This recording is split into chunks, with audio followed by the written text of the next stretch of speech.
Valid? All right, cool. Jordan, this is the first time we've gotten to talk to you since everything happened. So what was it like when you heard you were going to be a Pelican? It was around draft day. I just got a call from my agent. I had a little bit of a feeling that moves were going to be made in the summertime. I just felt like there were a lot of teams making trades. I think a lot of teams gearing up for the next couple of seasons. But I got a call in the summertime.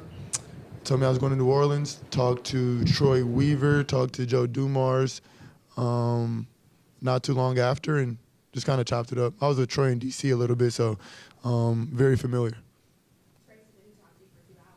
Who did? Trey? Yeah. About what? What's that relationship been like? It's cool. I've known Trey for a little bit. We got a couple mutual friends, so I just kind of run into him, hung out a little bit the last few years in the summertime. But you match up with these guys, you see them on the scouting report, and you know how skilled and how talented they are. And, hanging out a little bit in the summer, off-season, summer league, just trying to, gain chemistry, understand the people in the locker room. So we had a really good group of guys, and it's been fun knowing everybody. A lot of people got to know you as a young guy on that championship Warriors team, and you had to step into a different role with the Wizards. How did that experience kind of change you, having to be more of a leader, more of a vocal guy with the Wizards? Yeah, it was dope. It was a cool experience because there were things that I learned that I wouldn't say that I would have been able to learn my first 4 years, which is just really cool to incorporate just into your career. Now I'm able to incorporate what it feels like to be on the tougher end of it when it comes to winning and losing, how to experience that, to go through the highs, the lows of a season, especially playing with a lot of younger guys, a lot of younger rookies. And obviously my first 4 years playing with a lot of vets, a lot of guys who are experienced, played at the highest level. So incorporating all that knowledge and coming over to a team where we want to win, we want to be competitive, we want to make the playoffs. Same thing all the way through the locker room with the coaching staff and the front office. So it'll be good to kind of incorporate that. Got some veteran guys who are coming to help us, but I think we're excited. A lot of fire in the locker room, and just kind of can't wait to get forward to starting the season. What do you feel like you can bring to this group? I mean, a bunch. Obviously, my offensive skill set, being able to create for my teammates, being able to score the ball, being able to play make, make life on the court easier for my teammates. Bringing a winner's mentality. I've won my entire life. Obviously, the last 2 years were more of a learning curve experience, but playing at the highest level is some things that you don't get to learn very often. Playing with some Hall of Fame guys, you take a lot in. I asked a lot of questions, so being locked in, being focused, how to be a professional. It's not only myself who also knows these things, but there are other guys in the locker room that we're bringing over because we have such a young team too. To kind of incorporate that, kind of set the standards in the locker room. We want to be a winning environment, winning culture. So that starts with, everyday work, and then the small things, the details, the recovery, the getting the extra shots to film. Those are things that make you really good in this league, and it becomes a habit, and it's not just like a, pick and choose type of thing. What have been your early impressions of just the city of New Orleans? I don't leave the house much. It's hot. It's definitely hot outside. But it's cool. It's cool. My mom was out here for a little bit. She did a lot more exploring than I did, and I think something that stood out to me was just how welcoming the people are. So I played in California and I played in D.C., and both of those places are where people come and they move to these areas, to these cities. So you're not getting the actual locals, which is different in New Orleans. The people who are here are from New Orleans, which is dope because they want you to experience the good or the better parts of the city or the best restaurants or, they want to have positive outlook and positive outcomes. So it's been dope. It's been dope, but it's definitely hot for sure. No, you good. Everybody's been talking about your work ethic. You were working out this morning just Yeah. before coming here. What was your daily regimen kind of look like in terms of workouts? How many times you work out a day with all that stuff? Yeah, I can't give y'all the goods too early. I can't give it all away, but try to just get in the gym as much as possible. Obviously, when the season picks up, it's a long season. You got to tailor it to the minutes that you play or how the body feels or if you got back-to-backs. But there's always an opportunity to get better. whether that's on the court, whether it's in the weight room, whether it's watching film, whether it's walking through plays with a coach. So it's just kind of the way I've always been. I love the game. I've been obsessed with the game. And when you play at the highest level, it becomes a game of inches. And then in those inches are the details. So those are things that you need to focus on. And it's not just a 1 or 2 or 3 week thing. This is an all-season thing. This is a career thing. So, over the course of time, when you put in so much work, results will start to show. How's work been like with Zion? Working with Zion? Yeah, we worked a little bit. I mean, it was still off-season. Team gets together. We'll be in training camp, starting tomorrow. So I think a lot of guys will be more in tune, locking in, doing a lot more, group work. If that's the case, still coming off summer, you let a lot of guys do their own thing, focus on what they feel like they need to get better at for the season. But as the season starts, I think we'll be doing a lot more spending time together, working through some things, seeing how he likes to play, how I like to play. But that's also along with everybody else on the team. What's the impression going Against Zion? Yeah. I mean, I've been going against him for 6 years. We were in the same draft class, so you just see what it's like being on the other side of the scouting report. Obviously, you need so much. He creates so much gravity. You need to bring a double. But I think something that has been new that I've been able to experience with him is he's such a good passer and he gets off the ball and he knows how to play the right way. So being able to put some spacing around him, allow him to operate, allow him to work, clear out that paint a little bit. But also knowing that he has shooters and guys who create plays for him on the opposite side of him or on the perimeter, it'll be cool. Joe Dumars talked about character and chemistry. You've had success at the highest level. Yeah. Did you see anything in this group that kind of tells you this could be a special group? Yeah, definitely. You don't want to have to force or go out of your way to push guys and want to be better. We got a lot of guys in the locker room who are naturally motivated, who want to come in early. There was a conversation we had where I was coming to the gym at 7 or 7:30, and then I look over at Herb, and Herb was like, "All right, I'll be here at 7." I'm like, "All right, Herb, now I gotta come 6:45," and then Herb like, "Well, I gotta come in 6:30." So we got guys who just love the game, but are also competitive, which is extremely important at the highest level, and that's everybody in there. So I think that is a formula for success for sure. For you to be new, but already jumping into a leadership role, what does that say about your game and your experience? I mean, I just played at the highest level, and I think that's something that you can't take for granted. I think everybody in the locker room wants to win at the highest level, win a championship, playing in the NBA.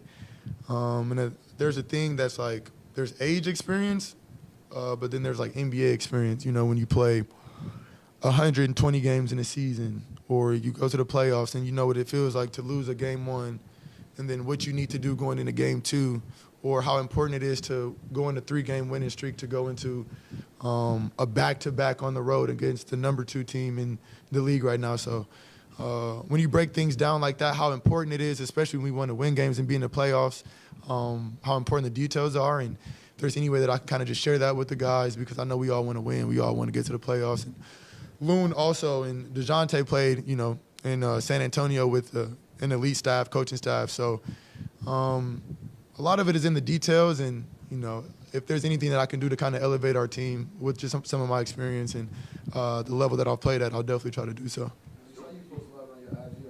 How excited are you to be back with the team this week? Oh, I'm super excited, man. I haven't had a good screen in 2 years, so it'll be dope. Just playing with somebody who's won a championship. Obviously, you go through a long season and you just build the relationship. But in terms of just basketball chemistry, for me personally, it's a really big pickup just for how I play. But I think it's huge for our team too, for the young guys, for DQ, for Misi, for opening up the floor for guys like Trey and Hawk and Herb and just our experience, man. We got a really good group, and I think Troy and Joe did a good job of putting his unit together.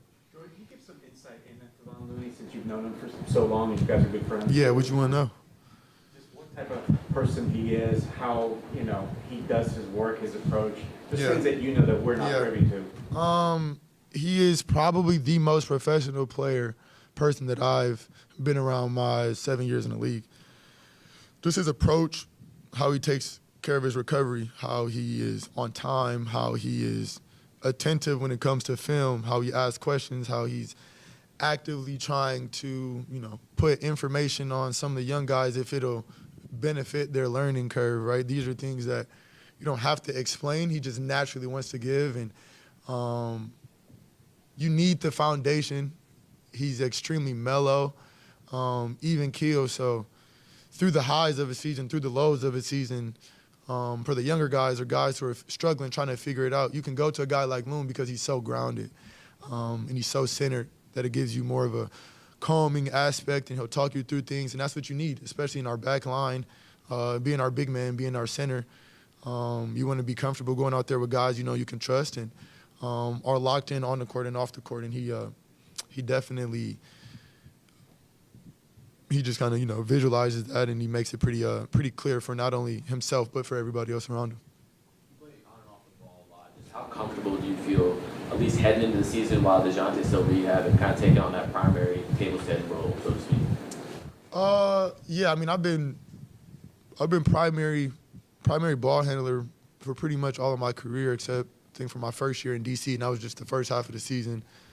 But it's a strength of mine because I like to get out in transition. I feel like I'm extremely dangerous when I can get out before the defense is set, being able to space the floor, being able to get to the basket, but also playmaking for my guys, trying to put them in situations to be successful, easy situations for a drive and kick, knowing when guys need touches, but also being able to play off the ball when you got somebody who has gravity like, you know, Zion, or somebody who can get hot like Trey. You want to be able to give these guys driving lanes in space and also play off the ball, come off screens, backdoor cuts, but also using my strength as a screener, which I learned pretty early on in my career because it creates confusion. It creates confusion not only for, you know, the defense, but puts you in a situation to, you know, have multiple actions. Don't have to be so ball dominant in order to affect the game or have an impact on the game. So I learned how to play a couple of different ways in my career, and you know, primary on ball is definitely where I am, but I don't mind spacing the floor, getting out in transition, you know, being an off-ball player, because I like to just make the right play and, you know, put my teammates in situations to be successful. You have a couple of guys, I mean, Zion obviously, and you see guys who can catch lobs. Yeah. Dunks. Fans love that kind of thing. Yeah. You're an expressive player yourself, flashy. You take a lot of fun shots, and when they go in, it just a lot of fun shots. I like it. So, what does it take to build? Is it important? How do you build a chemistry to set up those kinds of passes, those kinds of lobs? How hard is that to build that chemistry, or is it easy? Yeah. I mean, I'm not gonna say it's easy, but it comes with time. It comes with communication. It comes with, as a guard, as a point guard, knowing your players, knowing your teammates, what they like, what they don't like. So, for example, I was playing with one of the bigs yesterday or a couple days ago, and they prefer an over-the-top pass as opposed to a pocket pass in a ball screen. So small things like that could obviously determine how you play with or, you know, without some of the teammates and the players. But it comes with time. It comes with chemistry. It comes with reps. Definitely something that I like to talk through.